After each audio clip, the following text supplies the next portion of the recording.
strong enough. I think we have our strong helpers. We know what to do, right? Jaden, do you know what to do?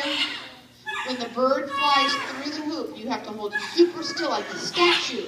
Otherwise, she could break her wing, right? Okay, so this is a big responsibility for all three of you. Okay, we can do that.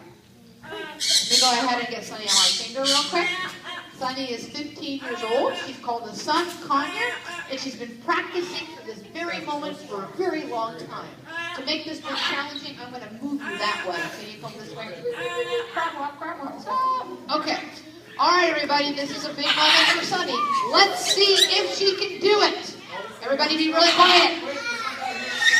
Hands down. Hands down. Thank you.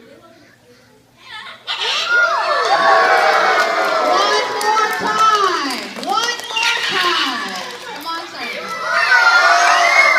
Wow. Let's clap for our hoop holders. They did a great job. Thank you very